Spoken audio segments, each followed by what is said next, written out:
நம்ம கட்சியினுடைய முதல் மாநாட்டிற்கு என்னுடைய பொதுச் செயலாளர் மிஸ்டர் ஆனந்த் அவர்களே,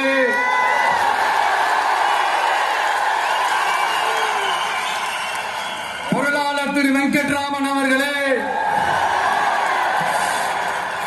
இணை கொள்கை பரப்பு செயலாளர் திருமதி தாகிரா அவர்களே,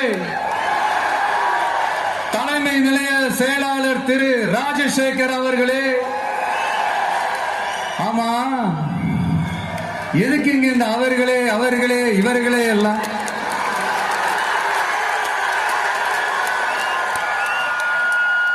பிறப்புக்கும் எல்லா உயிருக்கும் ஒரு அடிப்படை கொள்கையை அறிவிச்சுட்டு அவங்க இவங்க எதுக்கு பிரிச்சு பார்க்கணும்?